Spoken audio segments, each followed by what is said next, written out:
सुनो कहानी कलयुग की बढ़ी रो अत्याचार,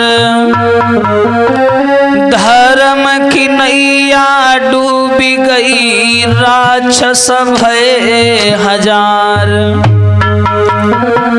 भैया बेटी का बदला सुनो,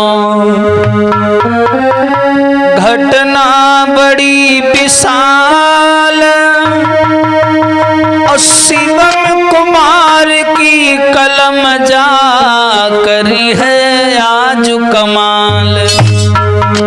तो नमस्कार साथियों, स्वागत है आप सभी लोगों का superstar SS YouTube digital company के माध्यम से। मैं शास्त्री शिवम कुमार मलिहाबाद से।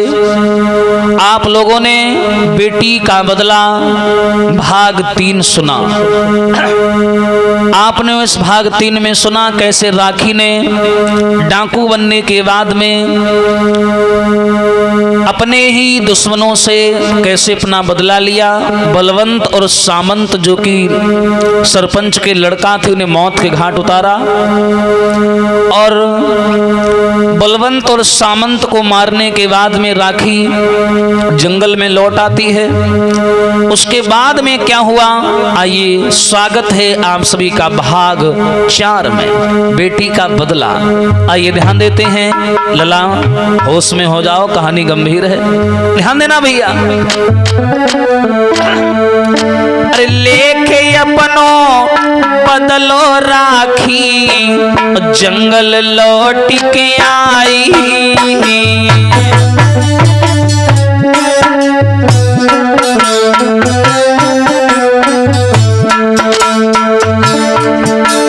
अरे मन में खुशी अपार रे, हाँ? मन में खुशी अपार रे, मैंने बदला लो चुकाई।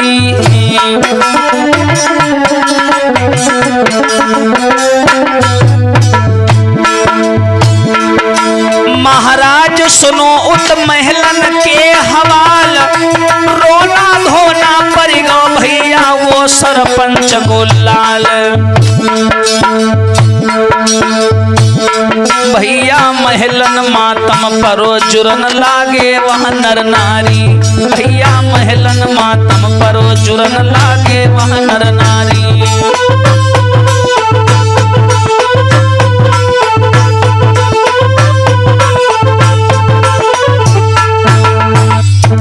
याद रखना समाज के लोगों, जिस समय राखी बलवंत और सामंत को गोली मार करके जिस समय महलों से लौट करके जंगल में आई, राखी बड़ी खुश है कि मैंने अपना बदला ले लिया, मैंने अपना बदला चुका लिया, बड़ी प्रसन्न है, बड़ी मगन है। राखी लौट करके जंगल चली आई, लेकिन भैया उधर सरपंच के घर में मातम छा गया। पता नहीं भगवान किसने हमारे बेटों को मार दिया। पूरे महलों में रोना पीटना पड़ गया। सरपंच की बहुएं रोने लगी, माँ रोने लगी, खुद सरपंच रोने लगा, परमात्मा किसने मेरे बेटों को मार दिया। अरे सुनी बेटन को मरन, ध्यान रखना भैया, अरे सुनी बेटन को मरन, हाल सरपंच को बिगड़ी गया।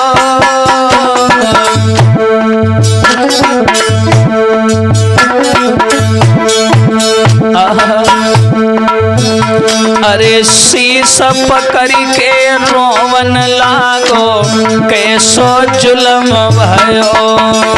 अरे शीश पकड़ी के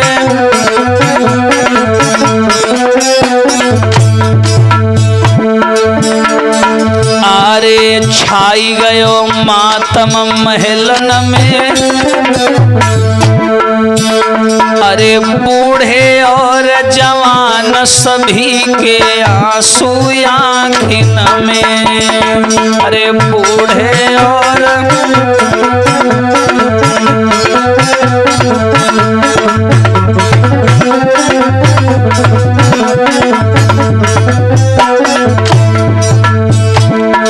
जरा ध्यान देना, जिस समय राखी ने सरपंच के लड़कों को गोली मारी है, बलवंत और सामंत को मार करके लौट आई है कहां? जंगल।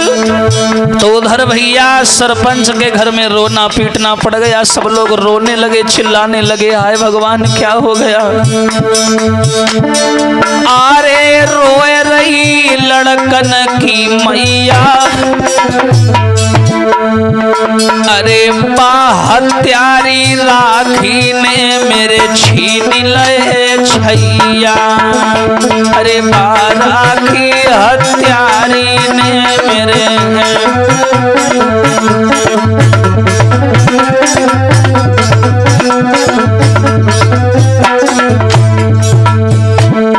आरे भीड़ लगी महलन में भारी रे, भीड़ लगी महलन में भारी, पति बिन कैसे रहे रोए रही दो विधवा नारी,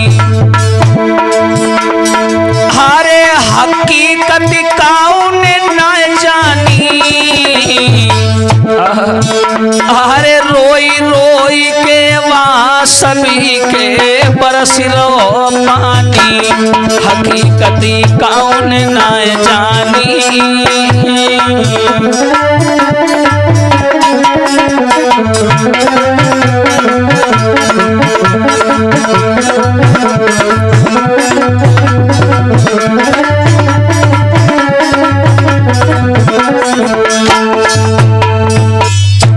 याद रखना समाज के लोगों, ये आप सुन रहे हैं भाग 4 और जो भाग 3 सुन चुके हैं उनको पूरी कहानी मालूम है। जिस समय राखी ने सरपंच के दोनों लड़कों को गोली मार दी और गोली मार करके जंगल लौट आई, वो तो मजे में है क्योंकि उसका बदला पूरा हो गया। लेकिन सरपंच के घर में मातम छा गया कि भगवान मेरे लड़कों को किसने मार दिया, किसने मार दिया मेरे बेटा को। सरपंच रोने लगा, सरपंच की पत्नी रोने लगी, बलवंत और सामंत की जो दोनों पत्नियां थी बेचारी वो भी रोने लगी। बोली अब तो हम विधवा हो गए, अब हम कैसे रहेंगे पति के बिना। हाँ, रोने लगी दोनों। तो उसी समय सरपंच आ गया और अपनी बहुओं से पूछने लगा, ये बताओ तुम क्या कर रही थी, किसने गोली मारी? अरे महलों के अंदर घुस करके हमारे बेटों को गोली मारी गई, तुम क्या कर रही थी? तो दोनों बहुएं जो थी वो बताने लगी, पिताजी सुनो, अरे रोई रोई दोनों जनी हाल बतलान लगी, किसने मारो बेटन को उसको नाम गान लगी। और सुनो पिताजी, बैठ के घोड़ा पे राखी यहाँ पे आई, गोली दई मारी बात कछु ना समझ पाई।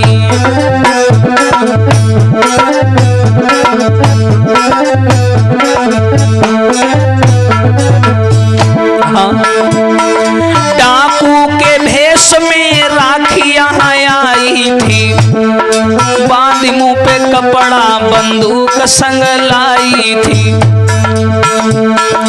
आते ही उसने तो गोली इनके मारी दई, गोली इनके मारी झट घोड़ा से फरार भई।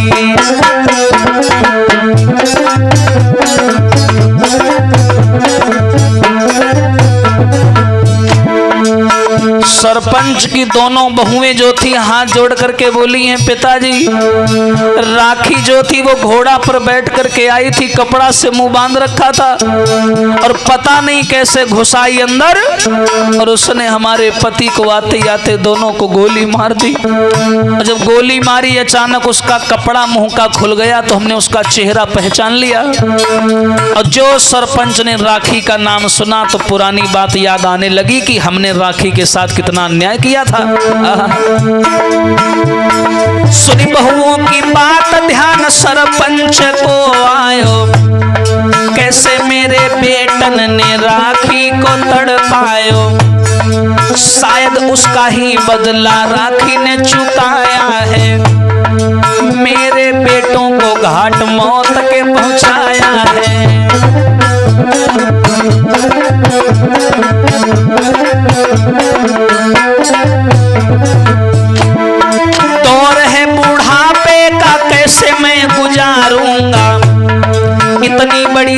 विरासत को कैसे मैं संभालूंगा।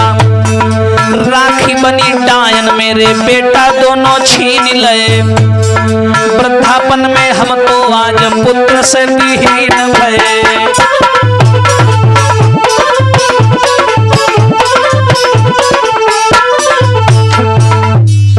याद रखना समाज के लोगों, जैसे ही सरपंच की बहुओं ने बताया पिताजी राखी यहाँ पर आई थी और उसी ने हमारे पतियों को मार दिया। जो भैया सरपंच ने राखी का नाम सुना, सरपंच जान गया कि राखी के साथ हमारे लड़कों ने बलात्कार किया था। शायद आज उसी का बदला राखी ने चुकाया है, मेरे बेटों को मौत के घाट उतार दिया। लेकिन बेटा कितना भी गलत हो, बाप हमेशा उसकी साइड लेता है। सरपंच जो था सोचने लगा कि कोई बात नहीं, गलत थे तो क्या हुआ, थे तो हमारे ही बेटा। लेकिन राखी ने हमारे बेटों को मारा है तो आज के बाद राखी मेरी दुश्मन हो गई है। राखी ने अच्छा नहीं किया, बुढ़ापे में हमारे बेटा को हमसे छीन लिया। भले ही मेरे बेटा ने उसके साथ में बलात्कार किया था, लेकिन क्या हुआ, अरे सारा केस भी हमने निपटा लिया था, समझा बुझा दिया था। उसके बाद में गोली मारने की क्या जरूरत थी? अरे कोई शिकायत थी हमसे बताती आकर के, सीधे आकर मेरे बेटों को गोली मार दी। भैया सरपंच का दिमाग खराब हो गया और उसने क्या सोच लिया कि कुछ भी हो मैं राखी को जेल भिजवा करके रहूंगा, इसने मेरे बेटा मारे हैं। हाँ, उस सरपंच ने देर नहीं लगाई और क्या किया, अरे दो सरपंच ने पुलिस को फोन लगाई।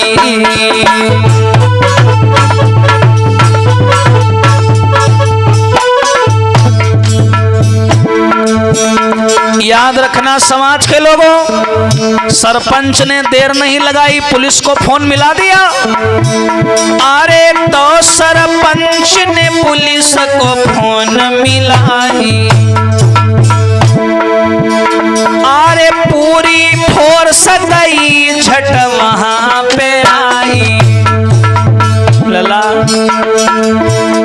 महाराज कहानी पुलिस को तई बताई। राखी ने गोली से मारो, अरे दीदी बात सुनाई।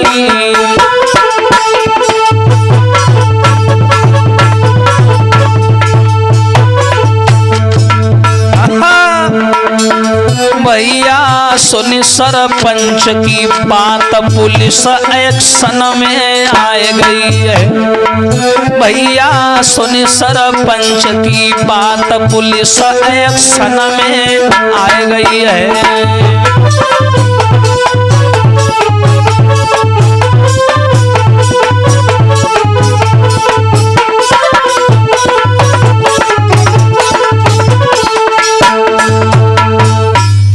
याद रखना समाज के लोगों, जैसे ही भैया सरपंच ने पुलिस को फोन लगाया और जवाब दिया, दरोगा जी अरे एक लड़की ने हमारे दोनों लड़का को गोली मार दी है, जल्दी आ जाइए हमारे गांव रामनगर में। अरे भैया पुलिस को सूचना मिली कि दो मर्डर हो गए। पुलिस ने देर नहीं लगाई, पूरी फोर्स होती भैया वो जल्दी पल्दी में रामनगर में आ गई। पूरे रामनगर में फोर्स ही फोर्स दिखाई पड़े। हाँ? पूरे रामनगर में इतनी पुलिस तैनात हो गई कि पूछो ना। दरोगा जी आए भैया, आकर के सरपंच से पास में बैठ गए। दरोगा जी तो सरपंच ने कहा कि सुनो हमारी बात, जितना पैसा लगेगा दरोगा जी हम लगाएंगे, जितना भी खर्चा हो हम खर्चा करेंगे, लेकिन हमारे बेटों को जिसने मारा है उसका नाम है राखी, जो रोशन की लड़की थी। रोशन तो इस दुनिया से चले गए, लेकिन कुछ भी हो राखी किसी भी कोने में छुपी हो दुनिया के, दरोगा जी तुम ढूंढ करके लाओ उसे, मुझे नहीं पता। उसे जेल में ले जाओ, चाहे फांसी लगवाओ, चाहे गोली मारो, कुछ करो, तुम्हें जितना पैसा चाहिए मैं दूंगा, लेकिन राखी जिंदा नहीं बचनी चाहिए, ध्यान रखना दरोगा जी। दरोगा जी बोले सरपंच जी बिल्कुल परेशान ना हो, घबराओ नहीं, हाँ परेशान ना हो। अब देखो भैया बेटों की लाश जला करके जब लौट पिता घर आए हैं,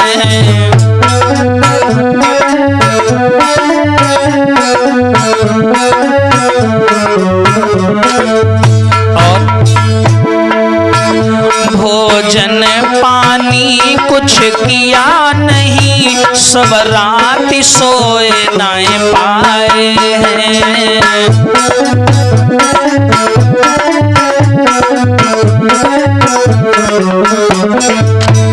और औलाद भले कैसी भी हो, पर बाप की ममता न्यारी है। अपनों का दर्द अपना होता, चाहे कितना बेभिचारी है। और मैंने समझाया था बेटों को, पर बात समझ ना पाए हैं।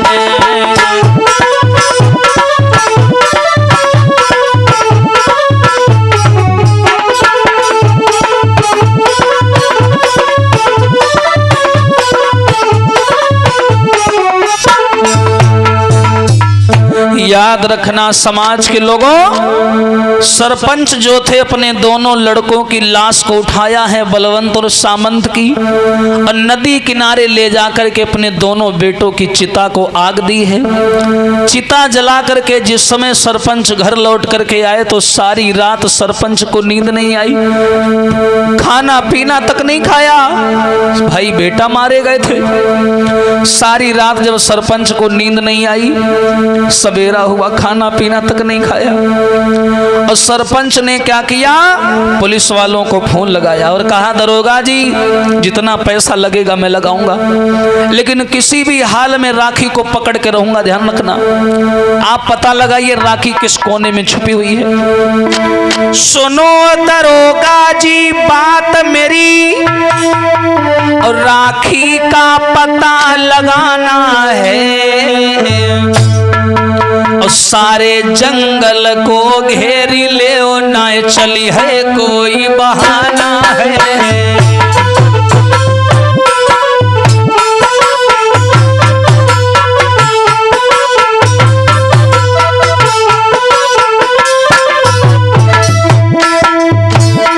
सुनिए हमारी बात। उसने मारा मेरे बेटों को, मैं उसे जेल भिजवाऊंगा। जब तक ना ऐसा हो जाए मैं चैन से ना सो पाऊंगा।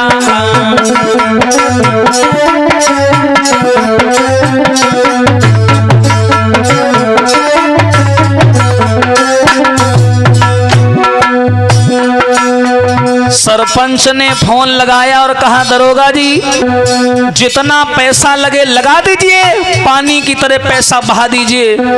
अरे जिस जंगल में राखी आती जाती उस जंगल को चारों तरफ से घिरवा लो, लेकिन किसी भी तरह राखी को पकड़ के मेरे सामने लाओ दरोगा जी, ध्यान रखना। और दरोगा जी मुंह में पान दबाए थे, बोले सरपंच जी परेशान ना हो, तुम उस पैसा की गड्डी समय से भिजवाते रहो, काम हो जाएगा। सरपंच जी मत घबराइयो रे, अरे निश्चित महल में रहियो रे सर।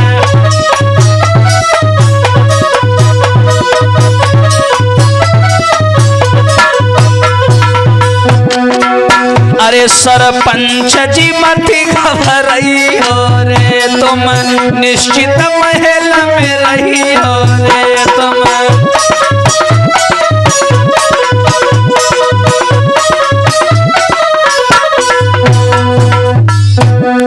दरोगा जी ने जवाब दिया सरपंच जी घबराओ नहीं, अरे तुम परेशान ना हो, तुम्हारा काम हो जाएगा, समझ रहे हो। सरपंच बोले दरोगा जी कोई भी आनाकानी नहीं होनी चाहिए, कोई भी बहाना नहीं चलेगा। उस राखी ने बुढ़ापे में हमारे बेटों को हमसे छीना है, हमारे बुढ़ापे की लाठी को हमसे छीना है, मैं उसे जिंदा नहीं छोड़ूंगा। और कुछ भी हो जाए बहुत जल्द राखी को पकड़ के मेरे सामने लाओ, मैं उसे सिखाऊंगा सबक। दरोगा जी बोले सरपंच जी तुम घबराओ नहीं, तुम नोटों की गड्डी हड्डी बना के हमारे सामने डालते रहो बस, हाँ? तुम्हारा काम समय से हो जाएगा। और भैया क्या किया, दरोगा जी ने देर नहीं लगाई, क्योंकि पैसा समय से पहुंच रहा था। भाई बाप है वो, आखिर बेटों के मरने का गम उसके सीने के अंदर सुई बन के चुभ रहा था। उसने क्या किया, पैसा भिजवा दिया थाने में। जैसे ही पैसा मिला दरोगा जी एक्शन में आ गए, बोले पैसा मिला है काम तो करना पड़ेगा। अब दरोगा जी ने क्या किया, तुरंत भारी फोर्स सजाई और सबको अलर्ट किया कि चलो भैया जंगल को चारों तरफ से घेर लो और राखी का पता लगाओ, देखो राखी कहां छुपी है। अब भैया लेकर के भारी फोर्स नदिया किनारे सभी लोग पहुंच गए, जहां से राखी का जंगल था, जहां राखी रहती थी जंगल के अंदर। अरे लीन ही अरे भारी फोर्स बुलाए और पकड़न राखी को सब धाए।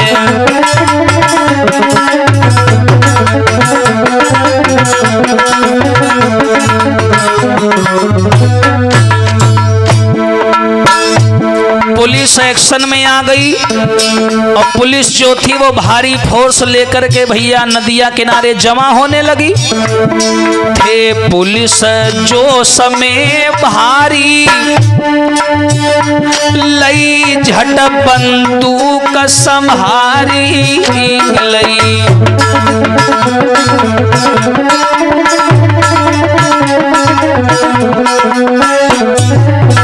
हाँ भैया पहुंची जंगल बीच में जाए, पकड़न राखी को बेधाए।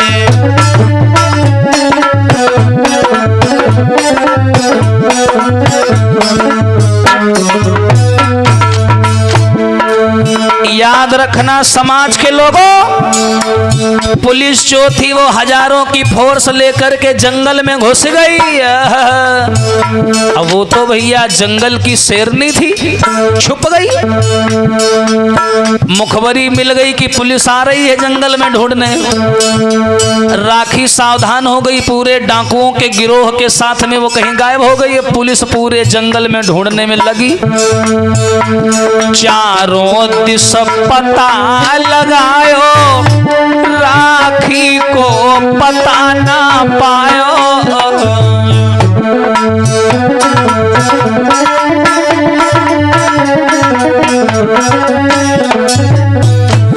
अरे दरोगा जी गए खूब खिसियाए, पकड़न राखी को बेधाए।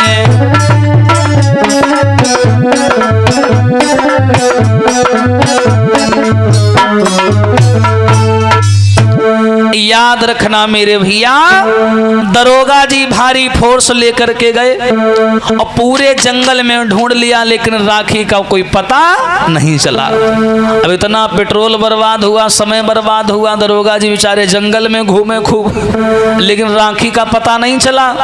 जब राखी नहीं मिली तो दरोगा जी खिसिया गए, नाराज होकर के थाने में लौट आए फोर्स के साथ। सरपंच ने फोन मिलाया, क्यों दरोगा जी क्या हुआ, राखी का पता चला?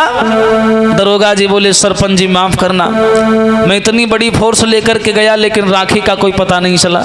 लेकिन आप परेशान ना हो, राखी ये चालाक चिड़िया है, वो इतनी जल्दी हाथ में नहीं आएगी, थोड़ा समय लगेगा, लेकिन आप धैर्य रखिए, मैं राखी को बहुत जल्द पकड़ के तुम्हारे सामने लाके खड़ा कर देंगे। पुलिस का काम है, थोड़ा समय लगेगा लेकिन हो के रहेगा, घबराओ नहीं। सरपंच बोला कैसे ना घबराए, अरे हमारे बेटों को उसने मारा है, मेरे बेटों की याद आती है तो मेरा खून खोल जाता है, क्या बताऊं तुम्हें। दरोगा जी बोले घबराओ नहीं, हम जैसे तैसे होगा जल्दी जल्दी पकड़ेंगे जरूर। इधर भैया दरोगा ने सरपंच को समझा दिया। उधर जंगल में जब राखी पहुंची है इनके लड़कों को मार करके, 2-4 दिन गुजर गए तो उसके बाद में मंजू सिंह जो डाकुओं की सरदार थी, जो राखी की सरदार थी, मालिक थी, जिसने राखी को डाकू बनाया था, मंजू सिंह ने क्या किया, राखी को पास में बुलाया और कहा बिटिया एक बात कहे, अब तो तुम बहुत खुश हो रही होगी कि क्योंकि तुम्हारा बदला पूरा हो गया। राखी बोली हाँ दीदी मैं बहुत खुश हूँ, क्योंकि जिन्होंने हमारे परिवार के साथ गलत किया, मेरी जिंदगी के साथ खिलवाड़ किया, मैंने उन्हें मौत के घाट उतार दिया।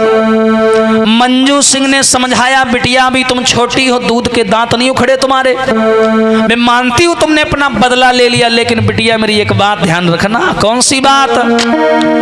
बदला तेरा पूरा हुई गो सुनियो मेरी प्यारी,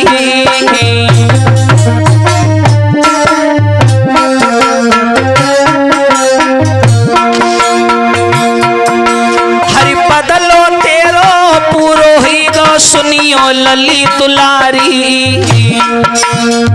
लेकिन अरे रहियो लली होशियार रे, रहियो बिटिया होशियार रे, संकट में जान तुम्हारी।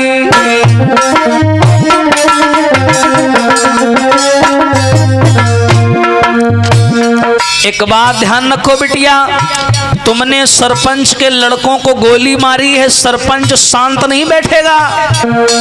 तुमने किसी के बेटा मारे हैं तो बदला लेने के लिए कुछ ना कुछ करेगा, दुश्मन है तुम्हारा वो शांत नहीं बैठेगा। और तुम बिटिया ये ना सोचना तुम्हारा बदला पूरा हो गया है, तुमने दुश्मनी और बढ़ा दी, इसलिए सावधान रहना। आप अकेले घूमने बाहर मत जाना, न पुलिस की गोली कहां से आके कहां से निकल जाएगी समझ नहीं पाओगे। मेरी लली शांत सरपंच रहे गो नाय, अपने बेटों की मौत को ऐसे भूली है नाय। तासो बिटिया मेरी सुनो अकेली कहीं पे मत जाइयो, तासो बिटिया मेरी सुनो अकेली कहीं पे मत जाइयो।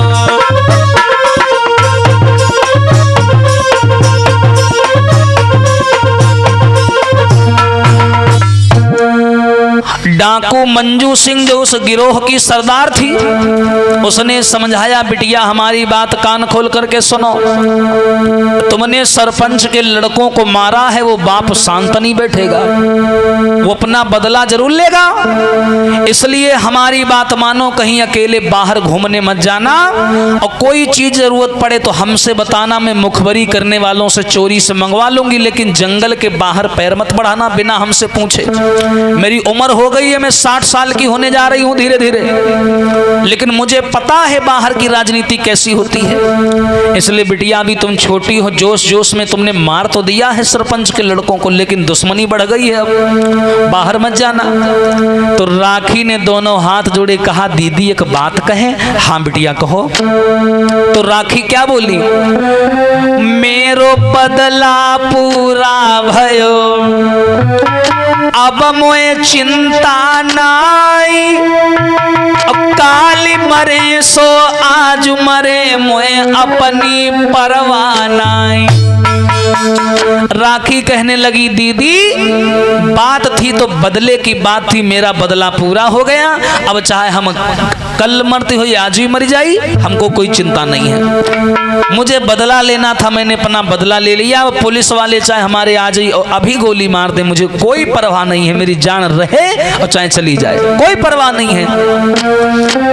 मेरो बदला पूरा हुई गो, अब कोई चिंता नहीं, अब चाहे आज मौत हुई जावे, मोए अब परवाह नहीं।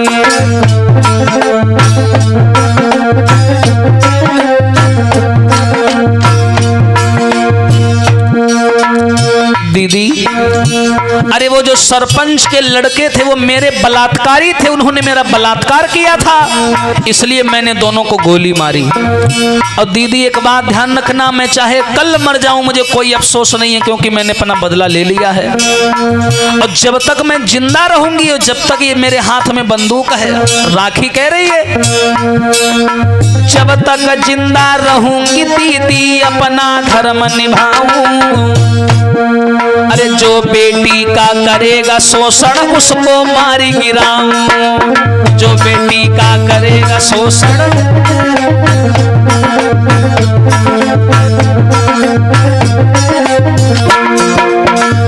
अरे अरे धन्य है ऐसी बेटी।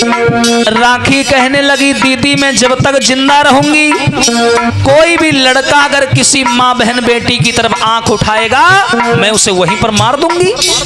मुझे अपनी परवाह नहीं है, लेकिन अगर कोई लड़का बहन बेटियों को परेशान करेगा तो मैं उसे गोली मार दूंगी, चाहे कुछ भी हो। अरे इस दुनिया की लाखों लड़कियां हर दिन लूटी जाती, कोई नहीं उनका रखवाला शर्म खाए मर जाती, कोई नहीं उनका रखवाला। और अरे हाथ मेरे बंदूक दरिंदा कोई यदि नजर में आई है, चाहे कितनों बड़ो होए फिर हमारी गोली खाइए।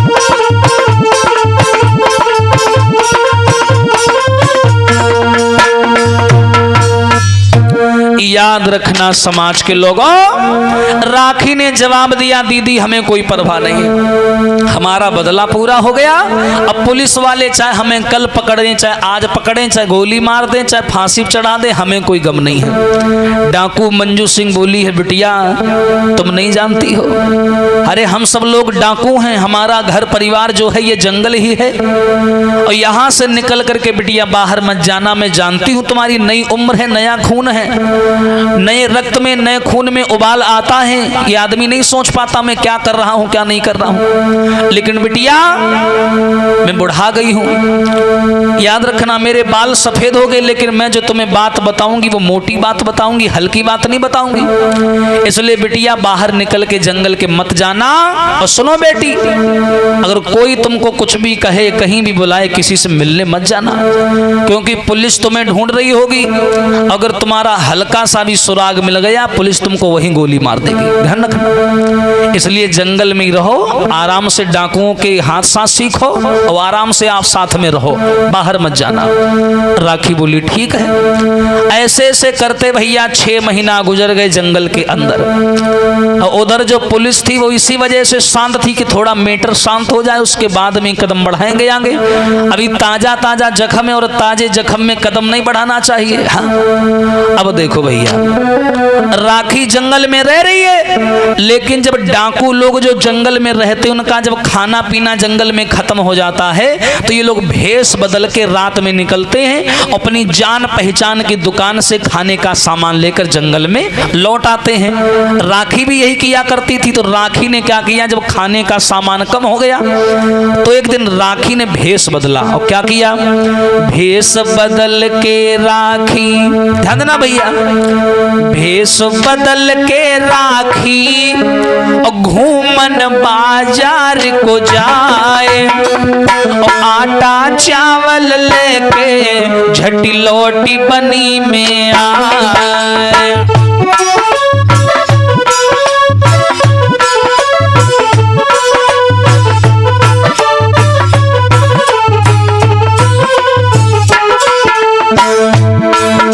भैया भेष बदल के राखी घूमन बाजार को जाए, आटा चावल लईके झट लोटी बनी में आए।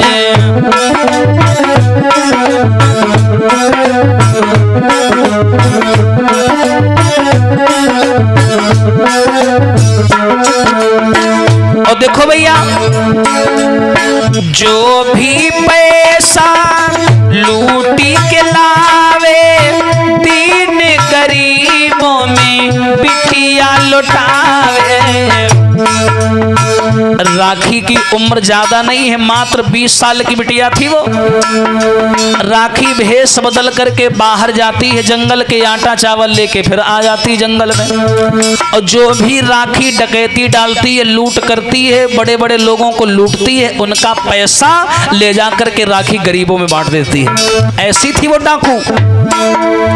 तो देखो भैया, जो भी पैसा लूट के आवे, दीन गरीबों में बिटिया लुटावे, और सावधान खूब रहती। बाहर जाती है लेकिन सावधान रहती, कहीं मुखबरी ना हो जाए। हाँ, अरे सावधान खूब रहती, कहीं भेद नहीं खुल जाए।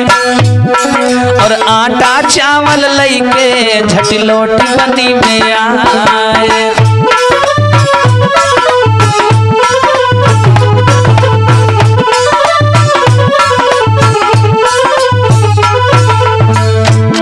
लेकिन भैया राखी का एक काम और बढ़िया लगता था। कौन सा काम? कोई भी आदमी अगर बहन बेटी को परेशान करता था, इज्जत लूटता था, राखी घर में जाकर उसे गोली मार देती थी। हाँ, क्योंकि राखी के साथ बलात्कार हुआ तो वो हर बहन बेटी का दर्द जानती थी। बहन बेटियों को जो सतावे, राखी उनको मारी गिरावे। पुलिस पड़ी है पीछे, हाँ, पुलिस पड़ी है पीछे, राखी भी हाथ न आए। आटा चावल लेके झट लौट बनी में आए।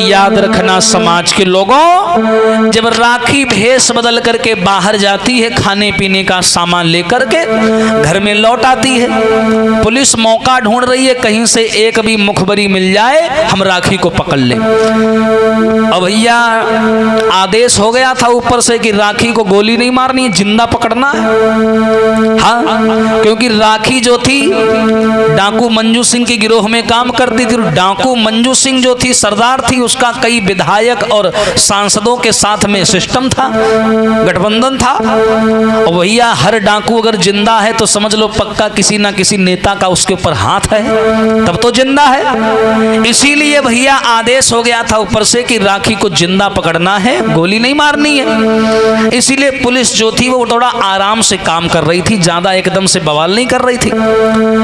राखी बेचारी अगर कोई भी बहन बेटी के साथ बलात्कार करता था, राखी उसे मार गिराती थी। पुलिस राखी को खोजने में लगी है लेकिन राखी को पकड़ नहीं पा रही है। और जिस रामनगर में भैया राखी रहती थी, अब धीरे धीरे राखी जंगल में समय बिताने लगी। 2 महीना और गुजर गए। 2 महीने बाद में जब क्वार लगा है, नवरात्रि का समय आया, तो रामनगर में नदिया के किनारे जहां राखी रहती थी जंगल में, उसी नदी किनारे एक मंदिर था मां भवानी का, जहां राखी पूजा करने जाती थी हर मंगलवार को। तो उस दिन भैया क्या हुआ, नवरात्रि में मां भवानी के मंदिर पर मेला लगा। मेला रामनगर के पास में मेला लगो विशाल, मेला देखूं जाई के राखी सोचो तत्काल। अब देखो भैया रामनगर के पास में जो मां भवानी का मंदिर था, वहां लगता था हर साल नवरात्रि में मेला। तो अब की बार भी मेला लगा, तो राखी ने क्या किया, डाकू मंजू सिंह को बुलाया जो गिरोह की सरदार थी। तो राखी ने दोनों हाथ जोड़े, कहा दीदी एक बात कहें। हाँ बिटिया कहो। राखी बोली दीदी नदिया किनारे मेला लगा है मां भवानी के मंदिर पर, अगर तुम परमिशन दे दो तो हम घूम ही आवे। मंजू सिंह बोली पागल हो गई है, अरे चारों तरफ पुलिस लगी है, तुझे मेला घूमने की पड़ी है, दिमाग खराब हो गया। अरे तू तो जाएगी, साथ में ये जो 40-50 डाकू घूम रहे सबके सब मारे जाएंगे, पागल हो गई। राखी बोली मान जाओ दीदी, मंदिर पे मेला लगा गोयरे मेरी दीदी, मैं भी देखूंगी जाई जी।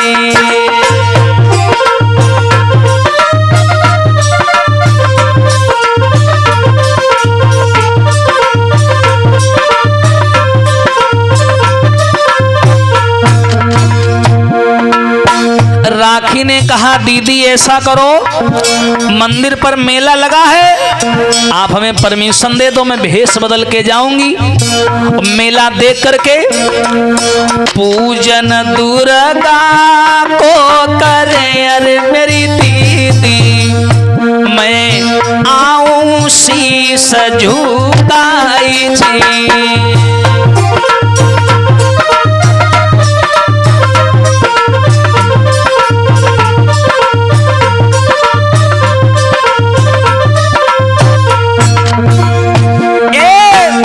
अरे हाथ जोड़ी बिटिया कहे अरे मेरी दीदी, मैं मेला देखना जाऊं जी।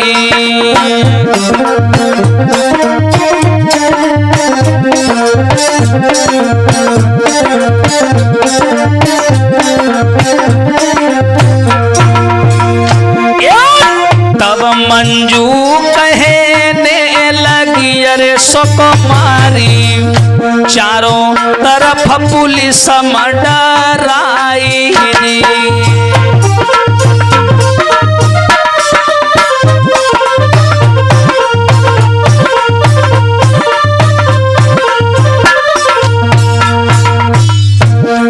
जो राखी ने कहा है अपनी सरदार से दीदी मंदिर पर मेला लगा है, अगर तुम आज्ञा दे दो तो हम मेला घूम आई जा करके। तो डाकू मंजू सिंह जो उस गिरोह की मालिक थी उसने कहा है बिटिया तुम पागल हो गई हो, एक तो 10-12 कत्ल किए यहाँ बैठी हो डाकू बनी जंगल में, और चारों तरफ पुलिस तुम्हें ढूंढ रही है। अरे मैंने अपने जीवन में 100-200 आदमी मार डाले लेकिन सुराग नहीं पता चलने दिया, लेकिन तुम्हारा तो पहली बार में भेद खुल गया, पता नहीं तुम कैसी डाकू हो। राखी बोली दीदी मेरा पहला काम था इसलिए चूक हो गई, क्या करे, इसीलिए तो समझा रही हूँ बिटिया, चारों तरफ पुलिस तुम्हें ढूंढ रही है इसलिए बाहर मत जाओ। मैं मानती हूँ तुम भेष बदल के जाओगी, लेकिन अगर हल्की सी भी पहचान किसी को लग गई तो वहीं से सीधे जेल चली जाओगी, इसलिए रिस्क मत लो बिटिया, जंगल में आराम से बैठो, अगर कोई चाहिए तो बताओ, हम अपने खबरी लोगों से वहां से मंगवा लेंगे। राखी बोली मान जाओ ना दीदी, मैं ज्यादा नहीं घूमूंगी, मंदिर जाऊंगी और माथा टेक करके और 2 मिनट मेला घूम करके मैं सीधे जंगल चली आऊंगी। मंजू सिंह कहने लगी पागल हो गई है, अरे जाएगी तो कैसे जाएगी, बता कैसे जाएगी, घोड़ा से जाएगी, अगर किसी ने देख लिया तो राखी बोली दीदी मैं घोड़ा बाहर खड़ा कर दूंगी, नाव में बैठ के नदियां पार कर लूंगी और पूजा करके नाव में बैठ के फिर चली आऊंगी। तो मंजू सिंह कहने लगी नाव कौन चलाएगा, तो राखी बोली हम खुद चला लेंगे, क्योंकि हम खुद नाविक की धोबिन की बिटिया है, नाव चलाना हमें आता है। जो ये शब्द सुने मंजू सिंह ने आज्ञा दे दी, ठीक है भाई छोटी है जिद कर रही है चलो चली जाओ, लेकिन ध्यान रखना बिटिया, सावधान रहना और ध्यान रखना कहीं भेद ना खुल जाए, ना गोली मार देंगे लोग तुम्हें। अब राखी बड़ी खुश हो गई और शीशा के सामने खड़ी होकर की श्रृंगार करने लगी, मेला देखने जा रही है, अपना भेष छुपाने लगी। कैसे, अरे पहनी सूट सलवार रे और अपनो भेष छिपाया,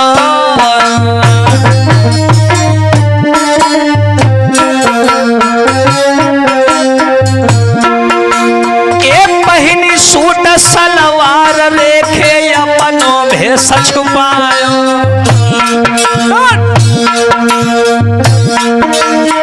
लागे बड़ी मलू करे बन जब सिंगार बनायो।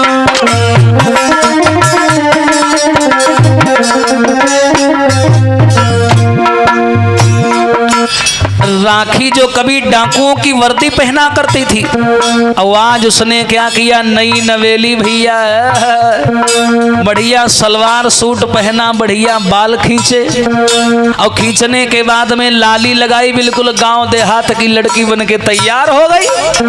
लेकिन थी बहुत चालाक। महाराज लली थी चतुर और होशियार, और पिस्टल कमर घुसाए भई वो घोड़ा पर सवार। अब तो मंजू सिंह की चेली भैया बड़ी अंगारी है, अब तो मंजू सिंह की चेली दादा बड़ी अंगारी है।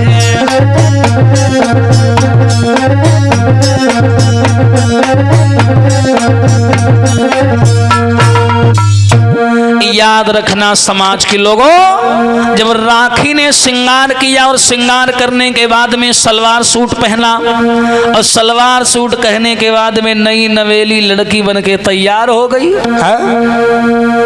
और तैयार होने के बाद में डाकू कबू अपने नाखून नहीं काटते हैं, हाँ नोचने काम आते हैं ना, तो उस दिन नाखून भी काट लिए, बढ़िया नहाए धोए के साबुन लगा ली डेटॉल, हाँ बढ़िया तैयार हुई। और तैयार होने के बाद में भैया, लेकिन थी बहुत चालाक, पिस्टल निकाली, पिस्टल और निकाल करके कमर में घुसाई, और 50-60 गोली और भर ली जेब में, हाँ। और जैसे ही भैया गोली और पिस्टल कमर में घुसाई, बांध करके कमर अंदर से, अब पहन करके ऊपर से कपड़ा भैया बन करके गांव देहात की लड़की घोड़ा पर बैठी, और घोड़ा पर बैठ करके राखी मेला देखने चली। क्या बात है भैया, बताया अरे घोड़ा तो दौड़ाई मेला को चली है, आय हाय रे मेला को चली है, घोड़ा तो दौड़ाई मेला को चली है।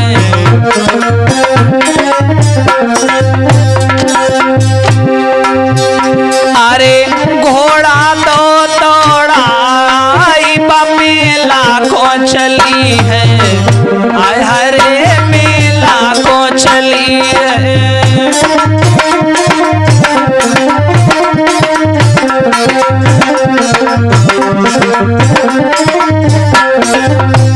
और अरे पवन गति से घोड़ा जावे,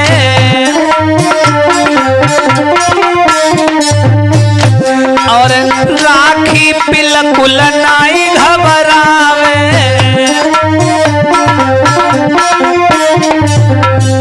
गई एक नदिया पे आई मेला को चली है, आय हाय रे को चली है।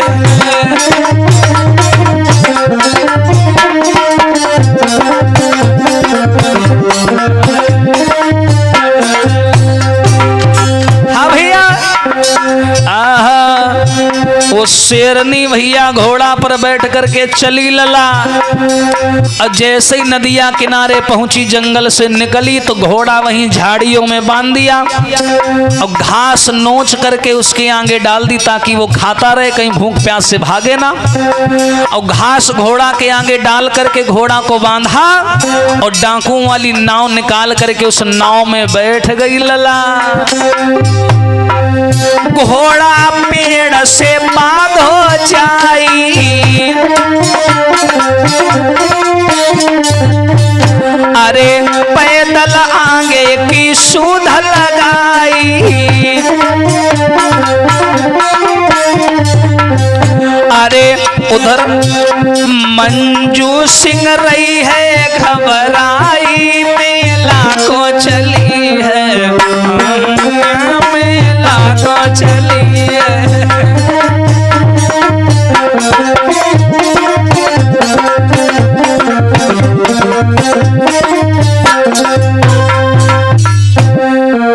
याद रखना समाज के लोगों, राखी ने क्या किया, जंगल के किनारे घोड़ा बांध दिया, और घोड़ा बांध करके भैया उसने क्या किया, नाव में बैठी और नाव में बैठ करके भैया नदिया किनारे पहुंच गई और जाने के बाद में दुपट्टे से अपना मुंह बंद कर लिया और बंद करने के बाद में सबसे पहले मंदिर पे गई, माँ भवानी का पूजन किया राखी ने और बड़ा भैया लाखों की भीड़ लगी वहां पर। और पूजन करने के बाद में राखी मेला घूमने लगी, जो सामान अच्छा लगा लिया, खरीदा और खरीदने के बाद में राखी ज्यादा देर नहीं घूमी भैया, तुरंत मेला एला घूम करके राखी जैसे ही भैया घर की ओर यानी जंगल की ओर चली। कौन? राखी। जैसे ही जंगल की ओर चली, नदी की तरफ जा रही थी तो वहां उसने क्या देखा, कुछ लड़के हैं जो दारू पिए हैं, शराब पिए थे। देखा राखी ने क्या, कुछ लड़के दारू पिए हुए एक लड़की पकड़े जाते हैं।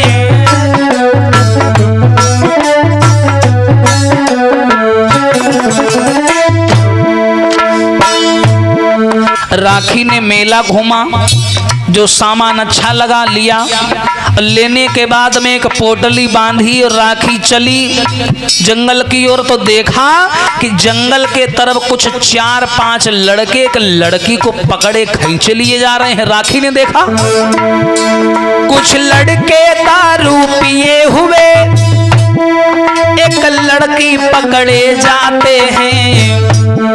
वो लड़की खूब चिल्ला रही है पर तरस नहीं वो खाते हैं।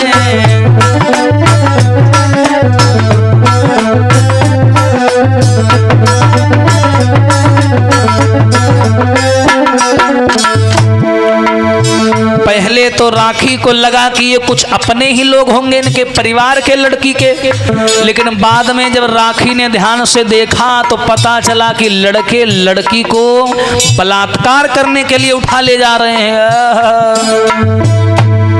लड़की को जमीन लिटा करके वो लड़के कुकर्म करने लगे।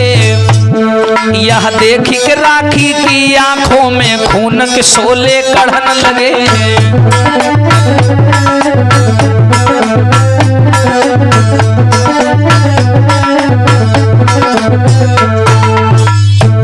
याद रखना मेरे भैया, जैसे ही राखी आई है मेला देख करके तो उसने देखा कुछ लड़के एक लड़की को पकड़े लिए जा रहे हैं। राखी भाग करके वहां आई, राखी ने आवाज लगाई, क्यों रे इस लड़की को कहां पकड़े लिए जा रहे हो? उन लड़कों ने राखी की कोई बात नहीं सुनी, उस लड़की को झाड़ी में ले गए, लड़की को लिटा दिया और चारों दरिंदे उस लड़की के ऊपर भूखे भेड़िए की तरह टूट पड़े। राखी ने देखा, अरे राम राम, ये तो लड़की का बलात्कार करने जा रहे, रेप करने जा रहे। तुरंत राखी का खून खौल गया। अरे कमीनों कुत्तों, तुम फिर आ गए मेरे सामने। राखी का खून खौल गो लला, बताया। आरे क्रोध आई गो राखी पिटिया को, आँख न गई लालरी छाई, आगे बढ़ी के तब राखी ने लंबी दई फटकार लगाई।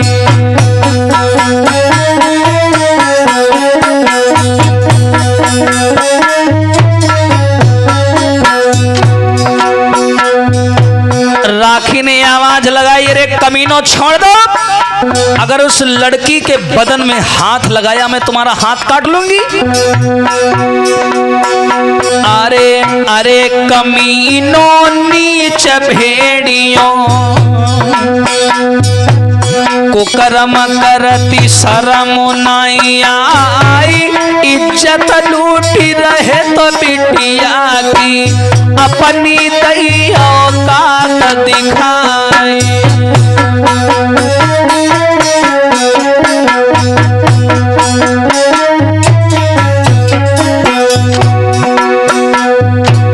राखी ने आवाज लगाई, कमीनों ये क्या कर रहे हो? लड़कों ने जवाब दिया, लड़की तू भी यहाँ से चली जा, नहीं तो जैसे ये है ना ऐसे तेरा भी हाल हो जाएगा। राखी बोली, अच्छा भी तुम जानते नहीं हो, अन्य लड़कियों की तरह हमें मत समझ लेना।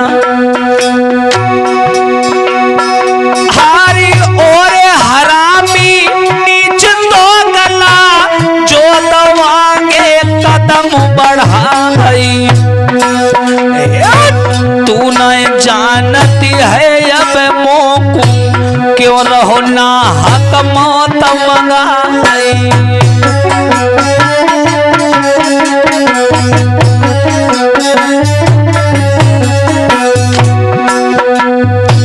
याद रखना मेरे नौजवान साथियों, जिस समय राखी ने उन लड़कों को फटकारा कि लड़की को छोड़ दो, और लड़के लड़की को छोड़ने की बजाय गालियां देने लगे राखी को। और एक लड़का बोला ऐसा करो इसको भी पकड़ ला, एक ही हती अब दो हो जाएंगी, हाँ, मिल बांट के खाएंगे। ये थी भाषा उन लोगों की। राखी ने जवाब दिया, कमीन की औलाद, अगर तूने आगे एक भी कदम बढ़ाया, आगे बढ़ के सुकुमारी ने अपनी पिस्टल निकाल गई। अरे छोटे पसीना उन लड़कों के सम्मुख मौत रहित मंडराई।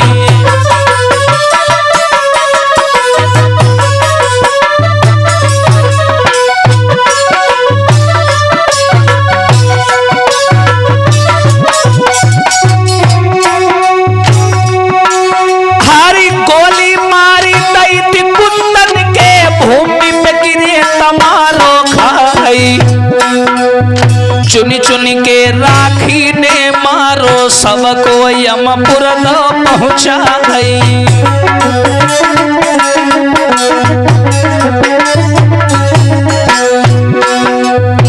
राखी ने क्या किया, पहले समझाया चारों लड़कों को पर वो नहीं माने, तो राखी ने आगे बढ़कर के फायर कर दी और चारों लड़कों को वहीं मार गिराया। लाश उठाई लई लड़कन की और नदिया में दई बहाई। अरे धन धन राखी तो सी बिटिया शिव मर हो तो ऐसी सझुलाई।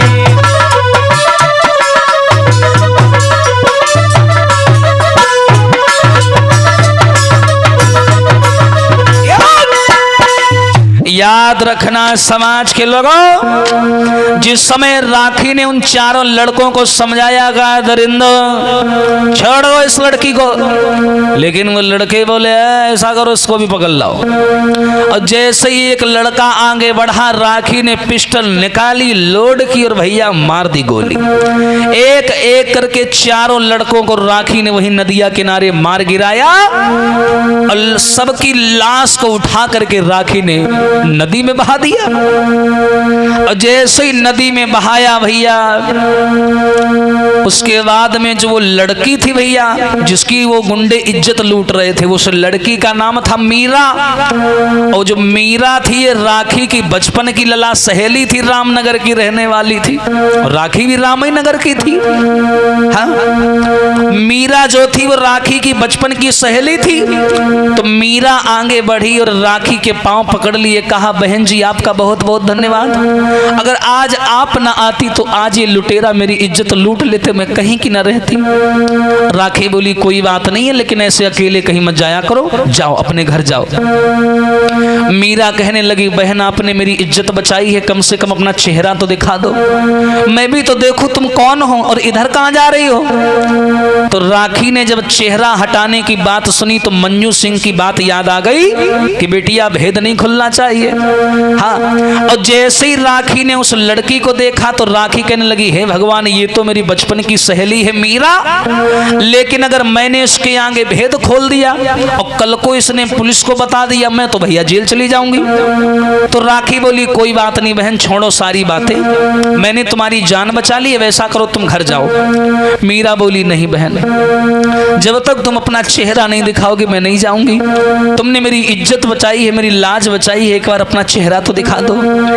राखी मजबूर हो गई।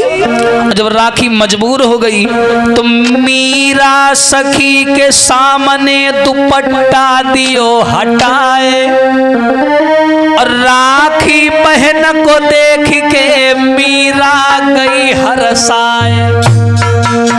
अरे भैया, जैसे ही राखी ने अपना दुपट्टा हटाया तो याद रखना, जो मीरा ने देखा, मीरा बोली बहन राखी तुम? राखी बोली हाँ मैं, तुम्हारी बचपन की सहेली। अरे भैया, दोनों एक दूसरे के गले लग करके रोने लगी। हाँ, मीरा कहने लगी बहन तुम्हारे पिताजी मर गए, तुम्हारी मैया मर गई, और मुझे तो लगा था बहन राखी तुम भी मर गई होगी, लेकिन तुम तो जिंदा हो, कहाँ रहती हो और इधर कहाँ जा रही हो, और ये बंदूक तमंचा चलाना कब से सीख गई बहन, ये सब क्या है हमें बताओ। राखी ने मीरा सहेली का हाथ पकड़ लिया, कहा बहन ये कहानी बहुत लंबी है, ये बहुत लंबी कहानी है, लेकिन फिर भी तुम जिद कर रही हो तो मैं तुम्हें सुना रही हूँ, बैठो यहाँ पर। राखी ने मीरा सहेली को पास में बिठा लिया और कहानी सुनाने लगी। बोली सुनो बहन, जिस गांव में तुम रहती हो रामनगर में, मैं भी कभी रामनगर में रहा करती थी। माँ के मर जाने के बाद में जब मैं पिताजी की देख रेख करती थी, पिताजी के साथ रहती थी, तब एक रात की बात थी रामनगर में। एक रात की बात बहन हम साची रहे बताई रे।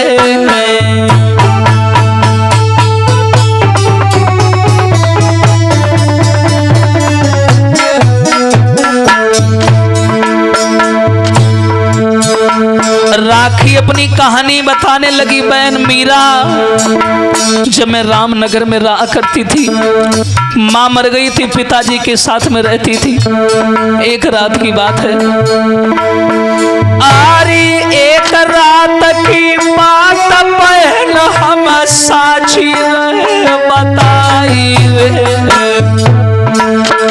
अरे सरपंच के दो लड़कन ने हमको लियो उठाई रे।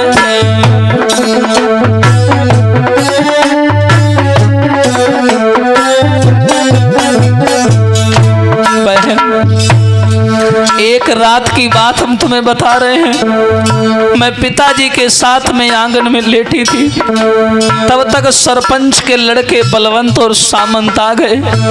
दरवाजा खटखटाया, मुझे लगा कोई याचक होगा। मैं बाहर निकली तो दोनों ने मेरा मुंह दाब दिया और मुझे उठा लिया। आरी मेरो मुंह तो दाबी उठाई के मुझे जंगल में लाए रे। इज्जत मेरी लूट लई, हम कुछ भी नहीं कर पाए रे।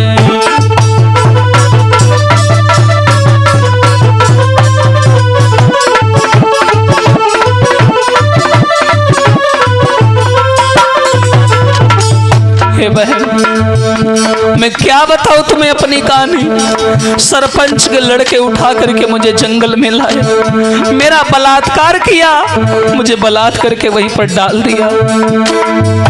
जब मैंने अपने पिता को बात बताई तो मेरे पिता ने सरपंच को बता दिया। मेरे बबुला ने सरपंच को जब सब बात बताई रे, तो क्या हुआ, तो बलवंत और सामंत ने पिता दे मरवाई रे।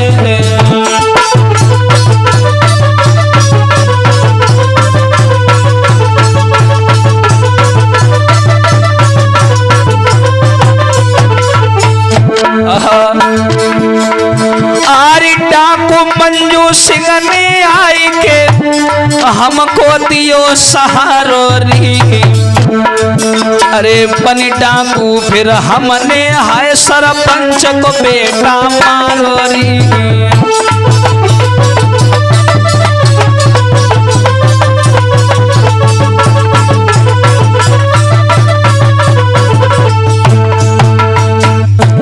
याद रखना समाज के लोगों, राखी अपनी कहानी सुनाती हुई नदिया किनारे बोली है, बहन मीरा तो ना मालूम उन दोनों ने मेरी इज्जत को लूट लिया, मेरे बाप को काट करके जंगल में डाल दिया, मेरे बाप को मार दिया।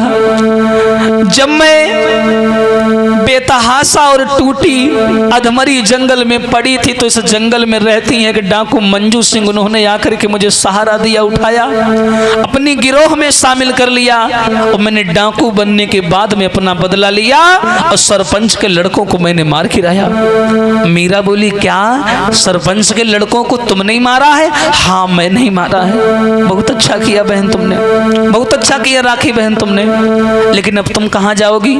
कहाँ जाऊंगी?